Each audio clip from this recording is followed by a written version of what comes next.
Eh bien, le bonsoir à tous. Je vous souhaite la bienvenue dans la bande. Merci d'être avec nous et puis j'espère que vous avez passé un très bon long week-end. Comme je vous le disais tout à l'heure, ce soir, on va parler de rugby et plus précisément de rugby à 7 car ce week-end s'est déroulé le tournoi international le Griffins 7.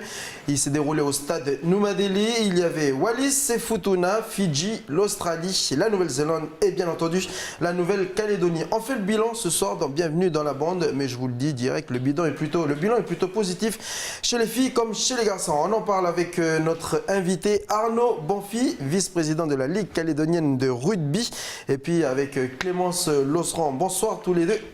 Bonsoir. Bonsoir Jémy. Et merci d'être là, bienvenue dans la bande. Au sommaire ce soir, Clémence, pas de revue de presse, mais des vidéos, tu vas nous en proposer tout au long de cette émission.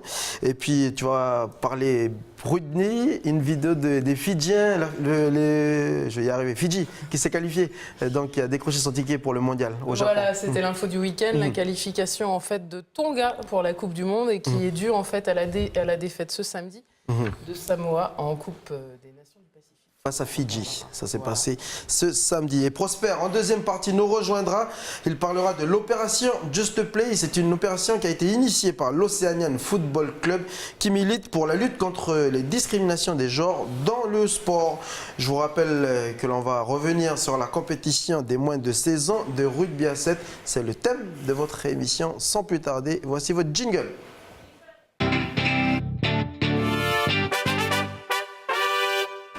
Et puis, le résultat de ce tournoi chez les garçons, c'est Lindisfarne de Nouvelle-Zélande qui remporte le tournoi 22-0 devant l'équipe de Bonds. C'est une équipe australienne. Et puis, voici l'image des vainqueurs de ce tournoi.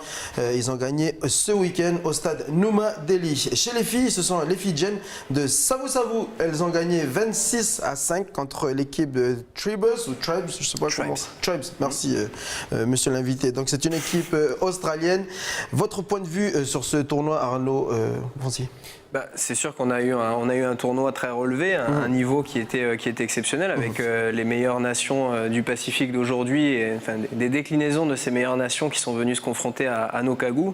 Donc un tournoi très relevé, des belles performances sportives, notamment de Nokagu, même si le résultat... Alors les Kagus se sont inclinés chez les garçons en demi-finale contre Bonds. Et en première mi-temps, on pensait vraiment qu'ils allaient réaliser l'exploit puisque l'équipe australienne a mené 12-0 et puis sont revenus dans les dernières minutes de cette première mi-temps 12-12 et puis finalement ils se sont inclinés 37-12 contre l'Australie. Je vous propose que l'on revienne sur cette demi-finale.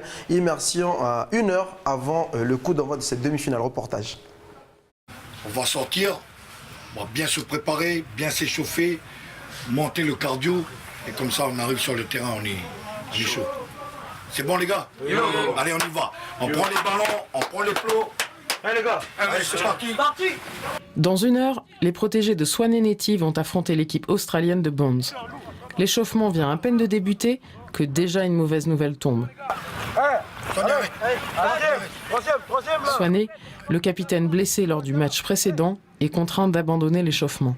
Il a dit notre Swané, il a dit de retirer pour peut-être parce que c'est le son qui circule plus, je sais pas quoi.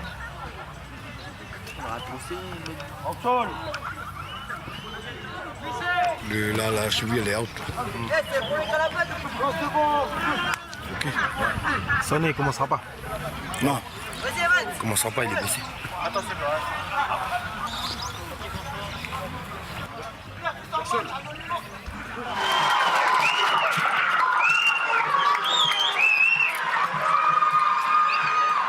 Faut aller chercher le ballon. Mettre ta pression. Lucas.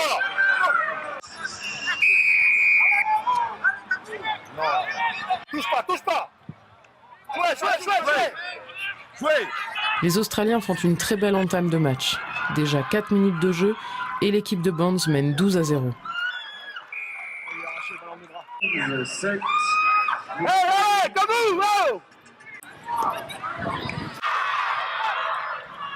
Mais la réaction calédonienne ne s'est pas fait attendre. Les Calédoniens poussent, 12 partout à la mi-temps. Écarte vite, écarte.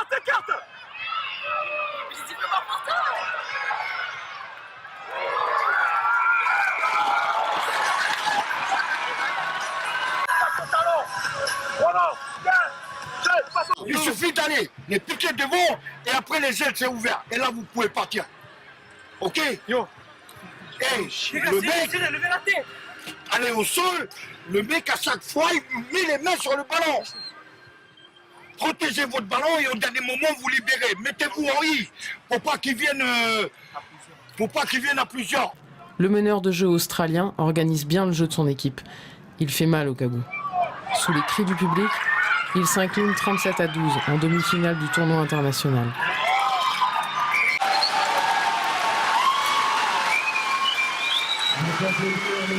Prochain rendez-vous pour la Calédonie, le tournoi international de rugby à 7.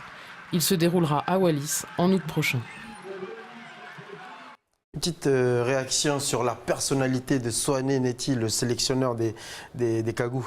Bah, je pense que pour mener une équipe de rugby qui conçoit, de toute façon, il faut parler fort et savoir se faire respecter, savoir se faire entendre. Et puis, voilà, des messages clairs et précis, surtout à la mi-temps, quand les joueurs sont dans le rouge, c'est ça qu'il faut. Donc, booster les troupes et puis être clair et concis. Donc, je pense qu'il était dedans. Fait. Ouais. Il termine en demi-finale, donc il termine 4e du tournoi. Ils ont perdu face à une équipe néo-zélandaise, mais le bilan est plutôt positif. Bah, oui, on peut que se réjouir d'un résultat comme ça, comme je disais, face à des équipes d'un niveau aussi relevé, des nations qui jouent au rugby depuis des générations et depuis tout petit. Donc 4e place, je pense, c'est une place honorable. Ouais, Est-ce qu'on peut dire que le niveau du rugby calédonien a passé un cap important dans sa marche de progression? Je ne sais pas s'il a franchi là, lors de ce tournoi, un cap, mais c'est clair que depuis quelques années, on voit que le niveau progresse, chez les jeunes notamment, qui sont l'élite de demain de notre sport. Et oui, je pense qu'on est de plus en plus compétitif face à nos nations voisines. Ouais. Avec des nations, quand on a des nations comme Fidji qui participent régulièrement à des Coupes du Monde et puis qui sont champions olympiques en titre. D'ailleurs, Fidji qui a encore une fois décroché une place pour la Coupe du Monde au Japon, Clémence. Alors oui, en fait, ils se sont retrouvés effectivement à Apia, capitale des Samoa, ce samedi, pour disputer la Coupe des Nations du Pacifique. Et cette Coupe des Nations a définitivement échappé aux rugbyman samoans, qui ont accusé une lourde défaite à Fidji. Je vous propose de découvrir en images le premier essai. Okay. On a du mal à avoir ton petit résumé, Clémence. Nos téléspectateurs ont du mal d'entendre ton résumé. Il a des petits problèmes de son avec ton micro, mais voilà. En tout cas, là, Arnaud, ce que l'on voit là, ce sont les Fidjiens qui participent régulièrement aux Jeux du Pacifique. Donc, c'est une aubaine pour la Calédonie quand même d'avoir des grandes nations autour, l'Australie, la Nouvelle-Zélande et Fidji qui participent régulièrement à des compétitions de haut niveau, qui jouent face à la France, face à l'Afrique du Sud. Est-ce qu'on devrait plus s'en servir, nous, Calédoniens, pour progresser et puis développer cette discipline ici ? Alors, je pense qu'effectivement, c'est une aubaine d'avoir des nations aussi puissantes en rugby autour de nous. Après, je pense que c'est indéniable qu'on a ce niveau-là, nous-mêmes en Calédonie. On a des joueurs avec un potentiel monstrueux. Chez les féminines, encore plus, et on le voit de plus en plus. Après, maintenant, le travail de la Ligue aujourd'hui, c'est de structurer, de rechercher ces potentiels, de les exploiter, voilà, et de les faire monter en puissance et en technique pour peut-être un jour rivaliser avec ces nations. Alors justement, quel est le travail que vous faites sur le terrain pour aller rechercher et puis valoriser le potentiel qui est une réalité ici en Nouvelle-Calédonie? Aujourd'hui, avec les moyens qui sont alloués à la Ligue de rugby, la Ligue fait le maximum pour essayer de développer l'encadrement et les structures sur tout le territoire. En province Nord, on voit depuis quelques années notamment les clubs émerger et se structurer. Aujourd'hui, on a 2 clubs actifs en province Nord, plus un à Bourail qui vient de se remonter cette année. Sur la côte Est, on a des touches, sur Calagomène, Koumak. Donc voilà, ça progresse. C'est ces structures-là qui nous permettent ensuite de repérer les meilleurs éléments. Et sur les îles Loyauté, on a également des programmes, des stages qui sont organisés régulièrement. Là, il y en a eu un en ce début d'année qui a été organisé par la Ligue. Ils ont déplacé une équipe féminine depuis Nouméa pour aller organiser ce stage-là et qui a rencontré un franc succès tant sur en tribu que chez les jeunes hommes et femmes d'ailleurs, mais surtout chez les femmes, c'est vrai qu'on a un potentiel qui est impressionnant. Ouais. D'ailleurs, l'IFO qui n'a pas pu se déplacer pour participer à ce tournoi ce week-end au stade Noumadéli, parce qu'ils ont été, bien, comme les 3000 passagers que Élise a annoncé dans le journal, victimes de la grève qu'a subi la compagnie calédonienne la compagnie Air Calédonie.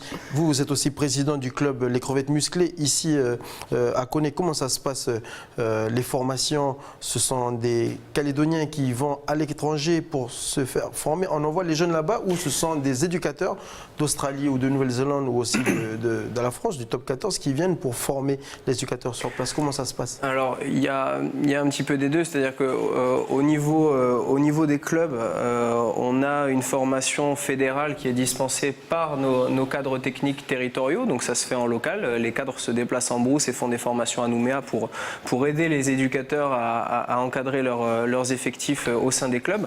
Après, pour ce qui est de l'élite, depuis cette année, la Ligue calédonienne de rugby a inauguré son pôle espoir sur Nouméa. Donc c'est-à-dire un centre. C'est ça. Donc, elle a été repoussée, mais en tout cas le pôle espoir est actif depuis cette saison-là. Et donc du coup, l'objectif est d'accompagner les meilleurs joueurs calédoniens vers le plus haut niveau, en vue ensuite d'aller vers l'élite, mais qu'ils puissent, en maintenant leurs racines, qu'ils puissent avoir les outils pour être performants. Clémence est de retour sur nos plateaux. Merci Clémence, avec un micro tout neuf en plus. Je crois, oui. Est-ce qu'on t'entend très bien? C'est bon. Merci Clémence d'être revenue. On va parler maintenant de l'aspect organisationnel, avec notamment les arbitres. Il y a eu du beau spectacle sur le terrain, et puis on a vu que les arbitres ont été très très bien respectés par les différents acteurs, que ce soit par les joueurs et que par les entraîneurs, mais également par le public. Enfin, il y a eu beaucoup de fair play, on l'a ressenti ça autour des terrains. Est-ce que vous avez du mal à recruter des arbitres pour les matchs du week-end?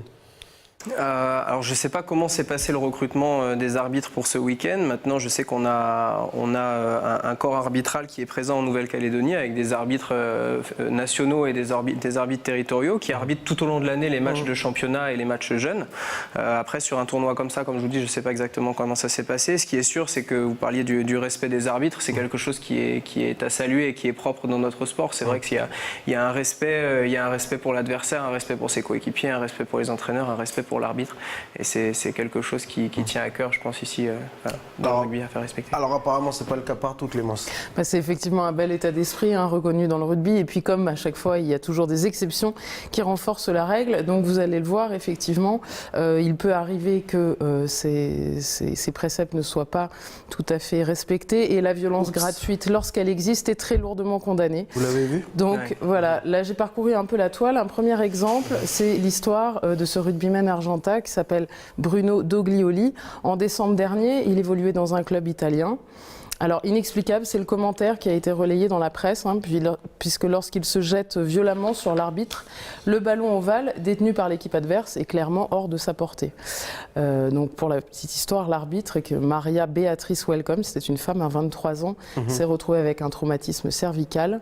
Et le joueur, écopé de 3 ans de suspension suite à son geste. Et à 33 ans, cette erreur pouvait un petit peu précipiter la fin de sa carrière. Une petite réaction? Je pense que malheureusement, il y a, comme vous le disiez, c'est une exception qui confirme la règle. C'est vrai que c'est un sport où le fair play, c'est un sport de combat, c'est une certitude. Maintenant, il y a des règles. L'arbitre est là pour les faire vivre. Sans arbitre, il n'y a pas de jeu. Donc je pense que ce genre de comportement est totalement condamnable. Et c'est vrai que maintenant, avec les réseaux sociaux, ça s'est relayé partout et on les voit et les gens commentent. Mais je pense que ça mérite même pas d'être soulevé, quoi. C'est vrai que c'est dommage.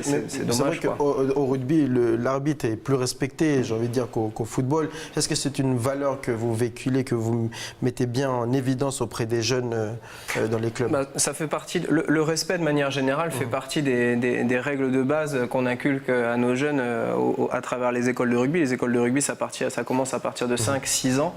Et depuis tout petit, on leur apprend ces règles-là qui sont inhérentes et qui sont omniprésentes. Un chiffre que j'ai récupéré sur votre site, sur le site de la Ligue calédonienne de rugby, 793, sur le nombre de licenciés. Quelle est la tendance sur les 5 dernières années? Ça va plutôt à la hausse. Ça va plutôt à la hausse. C'est vrai que le développement qui est mis en place par les projets de développement qui sont mis en place par la Ligue et par des acteurs isolés, et par des acteurs individuels qui montent des structures fédérales, qui montent des clubs, vont plutôt vers une augmentation du nombre de licenciés. C'est à saluer parce que plus on sera nombreux, plus on aura de compétitions relevées, plus on aura d'émulation Et puis derrière, même si les règles ne sont pas respectées, si l'arbitre n'est pas respecté, il y a quand même des sanctions qui font quand même mal au... Bien sûr, qui sont très lourdes et qui sont là pour rappeler. Ça fait quand même mal au cœur, oui. Voilà. Une vidéo, là, une personne qui a été Alors voilà, sanctionnée. il y a encore effectivement une sentence encore plus impressionnante. 99 ans, c'est le temps de la suspension à laquelle un autre rugbyman argentin, Cipriano Martinez, a été condamné en avril 2016. Voilà, donc autant dire que sa carrière est terminée. Je vous laisse découvrir pourquoi dans ces images. Effectivement, c'est très violent. Il s'agit vraiment d'un coup de pied manifestement gratuit. Alors voilà, ça ce sont des images qui, comme vous le disiez tout à l'heure, ce sont des cas isolés, bien heureusement, mais bon, ce sont des situations, des images qui existent, que l'on a récupérées sur le web. Est-ce que le rugby est victime justement de cette image qu'il véhicule, que cette discipline véhicule comme étant un sport d'hommes où il y a beaucoup de contacts physiques, beaucoup d'engagement? Est-ce que c'est difficile pour les parents d'emmener leurs enfants dans les écoles du rugby? C'est une question.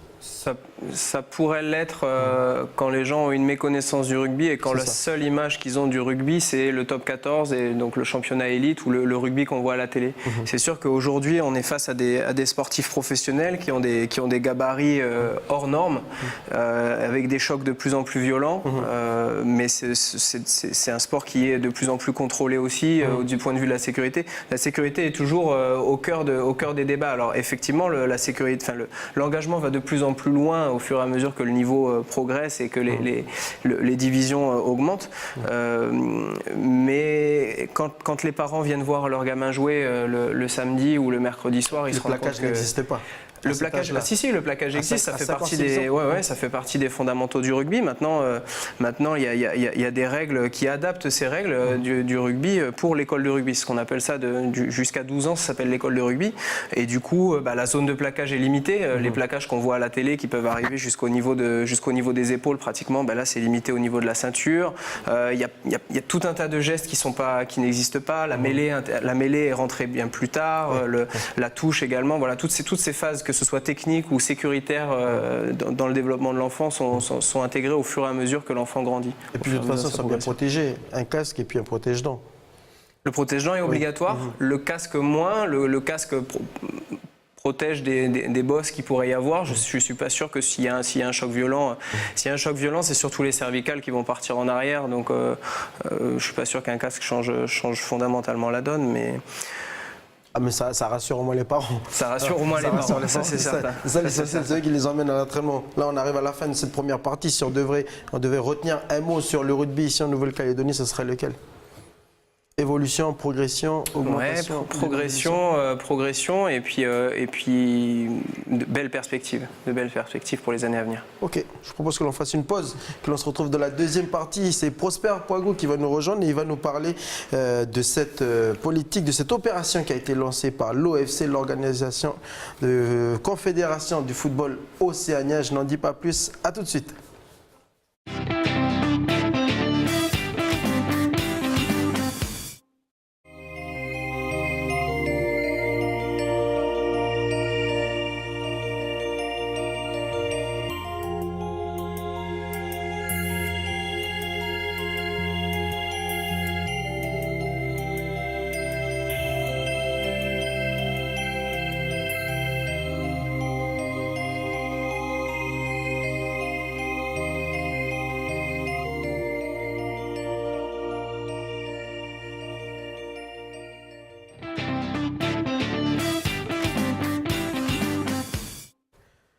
Nous sommes de retour dans la deuxième partie de Bienvenue dans la bande. On parle de rugby à 7, samedi, vendredi et samedi au stade de Numadali. Lindisfarne de Nouvelle-Zélande chez les hommes a remporté le tournoi Savu Savu de Fidji. Ce sont les filles les Fidjiennes qui ont été sacrées championnes du tournoi international de rugby. Ça s'est déroulé ce week-end au stade Numadali. Notre invité Arnaud Bonsi, vice-président de la Ligue calédonienne. Bonfi. Excuse-moi Arnaud. Arnaud Bonfils, vice-président de la Ligue calédonienne de rugby, et puis Clémence Losseron. Prosper nous a rejoint pour nous parler de l'opération Just Play. Bonsoir Prosper. Bonsoir Jimmy, bonsoir la bande. Donc avant de débuter, on va parler de ces chiffres que m'a donné Franck Costello, le responsable des relations internationales de la Confédération de football océanienne. Donc dans le Pacifique, 76% des personnes meurent à cause des maladies non transmissibles telles que le diabète et l'obésité.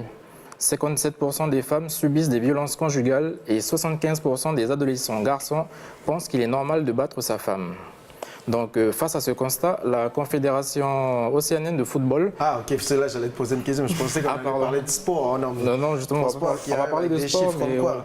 C'est ça, donc là on voit aux images, donc c'est le programme qui a été développé par l'OCF. L'UFC, pardon. Okay. Donc, c'est un nouveau programme intitulé Just Play destiné aux enfants de 6 à 12 ans. Donc, il a été créé en 2009. Ce programme utilise le football comme outil de développement social des populations du Pacifique. Donc, 10 pays l'ont déjà expérimenté dans leurs écoles et le programme est arrivé en Nouvelle-Calédonie. Donc, la semaine dernière, 14 instituteurs de la zone VKP se sont portés volontaires pour expérimenter ce projet pilote avec des formateurs venus de Tahiti et du Vanuatu. Donc, sur les 4 objectifs que compte le programme Just Play, 2 ont été abordés durant la formation. Tout d'abord en théorie, puis en pratique sur le terrain de sport. Donc, ce soir, nous allons découvrir l'un d'eux, comment le programme Just Play permet de promouvoir l'égalité des genres et changer la perception de la société vis-à-vis des femmes et des filles. Elle est tournée sur place, Prosper. C'est ça. Je vous propose que l'on regarde le reportage de Prosper.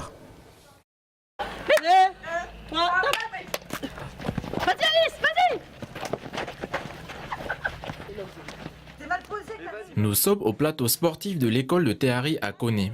Il est 8h et les instituteurs testent l'un des exercices proposés par le programme Just Play. Même si cela paraît drôle, l'objectif, lui, est sérieux. Il est important aujourd'hui qu'avant l'âge de 10 ans, on explique aux enfants l'importance de se respecter. Garçon, fille, garçon. Nous avons développé un programme qui permet justement d'avoir une interaction entre les garçons et les filles. Donc nous modifions les règles pour encourager cette interaction, pour que les garçons se rendent compte que finalement il y a des filles qui savent très bien jouer au football, parfois qui jouent même mieux que certains garçons. Donc ils vont commencer à changer leur perception. À 10h, des élèves de CP de l'école de Tehari arrivent sur le terrain sportif. Ils vont servir de cobayes pour permettre aux instituteurs en formation de passer à la pratique. Les réactions qui ne respectent pas l'esprit du jeu sont tout de suite débattues sur le terrain avec les enfants. Je viens d'entendre quelque chose que je n'ai pas aimé. J'ai entendu vous êtes nuls. C'est ça, c'est faux. Je ne veux pas entendre vous êtes nuls. Parce que ok, vous jouez en équipe. Je ne joue pas tout seul. On a dit tout à l'heure, si mon copain n'arrive pas, je dois l'aider. Est-ce que si je dis à mon copain tu es nul, ça va l'aider? Non. Il faut l'encourager. Le travail qui attend les instituteurs pour mettre en place les différents exercices avec leurs élèves respectifs ne sera pas simple.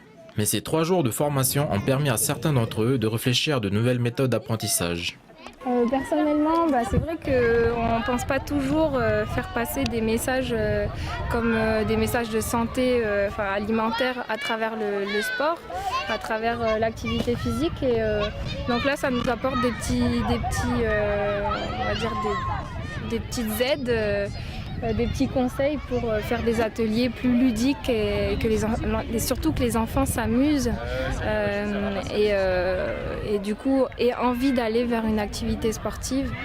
À la fin des 8 premières séances sportives avec leur classe, les instituteurs devront faire un retour à l'OFC afin de mesurer l'évolution du programme. Si celui-ci s'avérait positif, il pourrait être décliné à l'ensemble du territoire. Voilà, belle opération, belle initiative. L'intégration des filles, notamment en rugby, ça c'est quelque chose qui est d'actualité dans la Ligue calédonienne de rugby. Oui, on parlait de la progression des licenciés tout à l'heure qui était en augmentation et je pense que chez les filles c'est encore plus significatif. Aujourd'hui, on a une sélection calédonienne qui commence à partir à l'extérieur pour disputer des compétitions, qui est représentée sur une compétition comme le tournoi international. Dans les clubs, on a aussi de plus en plus de licenciés filles qui qui, du coup, au fur et à mesure, plus elles sont nombreuses et plus elles peuvent jouer entre elles aussi. Donc le nombre attire le nombre. C'est vrai que quand on a 2 filles qui jouent dans un effectif, dans un collectif de garçons, c'est pas forcément évident selon les tranches d'âge. Donc là, le fait que ça se développe, la Ligue met l'accent aussi dessus. Hein. Comme je disais tout à l'heure, il y a eu un stage organisé dans les îles Loyauté en début d'année, et c'était déjà le cas l'année dernière ou il y a 2 ans, où on envoie des filles de Nouméa en stage pendant une semaine pour faire découvrir, pour essayer de convertir un petit peu les filles de l'IFU au rugby. À la pratique du rugby, je vais me tourner vers la seule fille du plateau. Pour une fois, hein, qu'on est majoritaire sur le plateau de Bienvenue dans la bande, c'est souvent le contraire. Clémence, est-ce que tu as déjà été tentée par la pratique du rugby? Non, pas particulièrement, parce qu'en fait, c'est un sport avec lequel j'ai jamais eu de contact. En fait, il n'y avait pas de club qui proposait ça près de chez moi. Ceci dit, j'aime bien l'état d'esprit qui est particulièrement... Tu le voyais comme étant un sport de garçon, ça? Non, pas particulièrement. C'est quoi les freins, justement? Foot, quoi, par exemple. Ah, ok, d'accord. Quelles sont les valeurs ou les freins qui empêchent justement les filles du pays, les filles calédoniennes, de se lancer dans le rugby, vous qui êtes allé sur le terrain à l'IFU et dans le Nord? Je pense qu'il y a une certaine timidité, mais une timidité de ce qu'on ne connaît pas. Et comme je disais encore, l'image du rugby aujourd'hui, quand on parle de rugby à quelqu'un qui n'a jamais vu nos écoles de rugby, c'est le rugby à la télé, donc c'est quelque chose d'assez violent, d'assez viril, j'allais dire, même si on a des filles qui jouent au rugby à un très haut niveau. Et finalement, les filles, on s'en rend compte là, quand elles viennent, elles aiment ça, elles adhèrent, et elles en redemandent, et elles ont même souvent plus d'aptitudes que les garçons dans certaines catégories d'âge parce qu'elles sont plus appliquées. Donc elles écoutent mieux les consignes, elles sont plus agiles, moins précipitées, moins brouillons.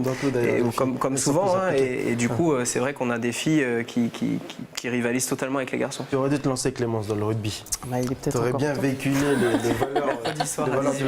Vite fait, il y a combien de clubs ici en Nouvelle-Calédonie de rugby féminin? 100% féminin. Il n'y a pas de championnat féminin aujourd'hui. Il y a des regroupements d'équipes féminines. En fait, il y a un effectif qui se regroupe régulièrement pour faire des entraînements dirigés ou des matchs.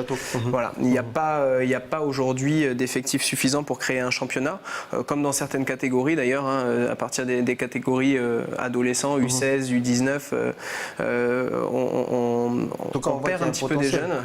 On voit que le potentiel, il est réel, puisque les filles, durant le tournoi, elles ont réussi à accrocher les champions de titre de Savu Savu. Elles ont fait match nul durant les matchs de poule contre l'équipe fidjienne qui, depuis le début du tournoi, n'a pas arrêté de mettre des valises aux autres équipes du tournoi. Donc, comme quoi, ça prouve que le niveau, il est là. Manque maintenant l'exploitation et la valorisation de ce potentiel. C'est ça. Comme je disais, il y a un potentiel qui est monstrueux et qui est inestimé et inestimable en Calédonie, tant sur les garçons que chez les filles.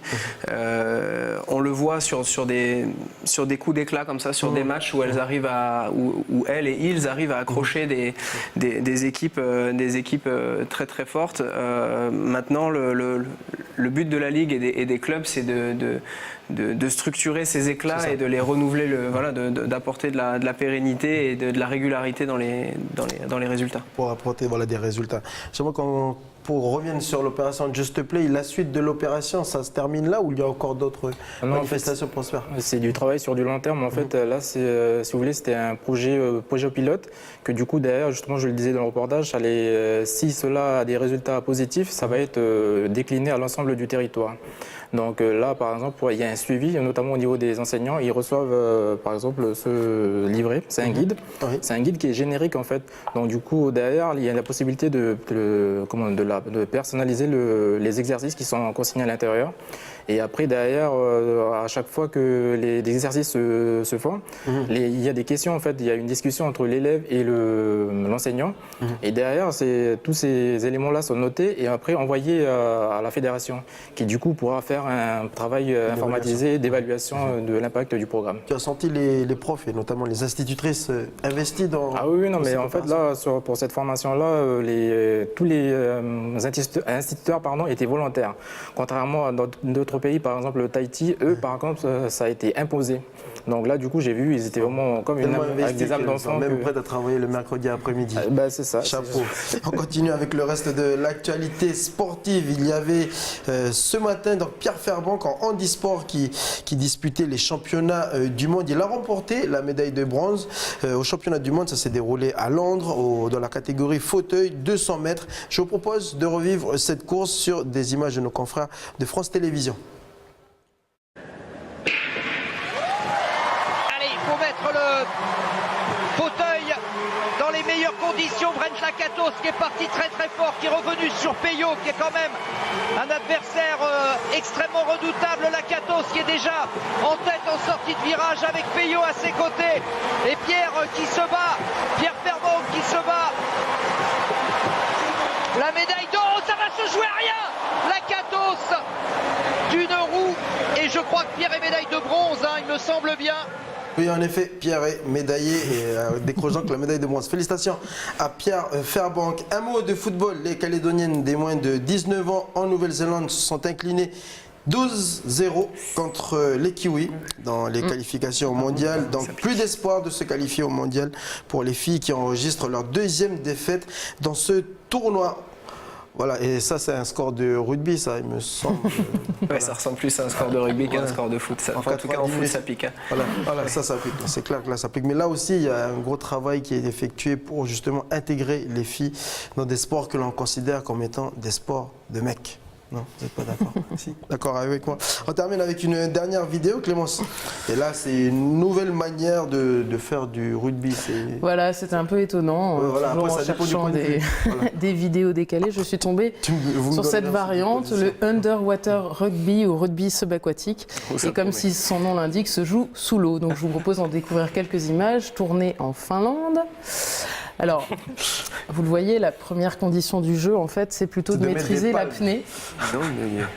Et en fait, bon, il s'agit d'un rugby très, très simplifié, sans passe en arrière, ni mêlée, et avec un panier comme zone de but. Ok, c'est un rugby finlandais, vous le connaissez? Alors voilà, cette discipline Non, je connais pas. C'est un mélange entre du handball, du water polo et c'est un peu tout ça. En regardant, je me suis demandé pourquoi finalement c'était l'appellation rugby qui était restée. Mais en tous les cas, c'est bien celle-là. Et donc ça a été inventé récemment, dans les années 60 en Allemagne. Et ça s'est très vite popularisé dans les pays scandinaves. Et c'est la Norvège qui a remporté les championnats du monde en 2011, puisqu'il y a des championnats du monde dans la catégorie. Sacré lapsus révélateur, Clem. C'était la découverte étrange. Au moins là, il ne reste pas d'avoir mal durant les plaquages. Un dernier mot pour conclure notre émission sur le rugby calédonien, les prochains objectifs. Les prochains objectifs pour les équipes élites, en tout cas pour les jeunes là, qui se sont mesurés dans ce tournoi-là. Le prochain, c'est le tournoi international à Wallis, au mois d'août, il me semble, avec pareil, de nouveau des équipes de Fidji, Samoa, Wallis, Futuna, et les féminines qui vont accompagner les garçons pour des matchs de gala, le but étant en partenariat, puisqu'on est aussi membre de la Fédération française de rugby, tout comme Wallis et Futuna. Objectif, le comité de Wallis et Futuna. Échange, apprendre et grandir. Toujours. Ce sera les 3 mots qu'on va garder pour ce soir. Voilà. On est obligé de rendre l'antenne. On arrive au terme de cette émission. Merci en tout cas d'avoir accepté l'invitation. Merci de nous avoir invités. Et puis bon courage et longue vie au rugby calédonien. Merci la petite bande. Nous on se retrouve demain pour un autre numéro. C'est notre mêlée. Demain soir avec notre docteur. Merci à tous. Bonne soirée. Merci de votre fidélité. Bonne soirée. Ciao.